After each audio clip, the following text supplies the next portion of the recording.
Today is day 84 of the podcast, and we're going to continue to look at possession by conquest, and that possession of the land includes as much dispossessing of what is currently occupying the land as actually going in and possessing.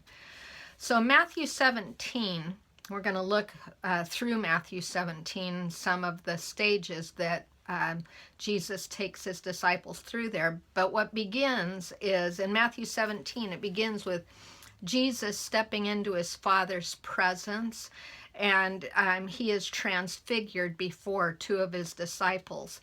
Now, the word transfigured means to change form, to change from an earthly form into a supernatural form, and it's indicated by the radiance of his garments and his presence before these disciples.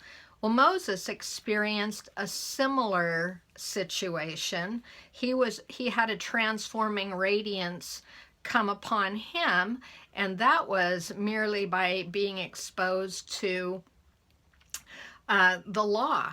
And because of bearing this radiance, he had to hang a veil over his face to hide what was passing away.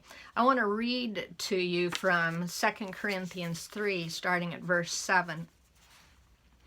But if the ministry of death in letters engraved on stone came with glory, so that the sons of Israel could not look intently at the face of Moses because of the glory of his face, fading as it was, how shall the ministry of the Spirit fail to be even more with glory? For if the ministry of condemnation has glory, much more does the ministry of righteousness abound in glory.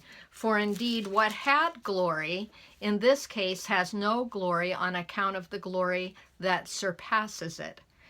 For if that which fades away was with glory, much more that which remains is in glory. Having therefore such a hope, we use great boldness in our speech, and are not as Moses, who used to put a veil over his face, that the sons of Israel might not look intently at the end of what was fading away. Now I want to skip down to verse 15 in this same chapter.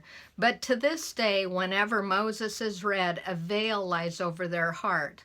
But whenever a man turns to the Lord, the veil is taken away. Now the Lord is the Spirit. And where the Spirit of the Lord is, there is liberty. We all, with unveiled face, beholding as in a mirror the glory of the Lord, are being transformed into the same image from glory to glory, just as from the Lord the Spirit. This standing in the presence of the Father and being clothed with glory is really a fulfillment of what Jesus prayed for us in the high priestly prayer in John 17, verses, I'm going to read 22 and 23. And the glory which thou hast given me, I have given to them, that they may be one, even as we are one. I in them, thou in me, that they may be perfected in unity, that the world may know that thou didst send me and didst love them, even as thou didst love me. There's so much to share from here. I'm going to stick with this fulfilled promise of standing in the presence of the Lord and being able once more to be clothed. So I'm going to pick this up again tomorrow, but here's the question for today. What would it mean for you to walk clothed in glory?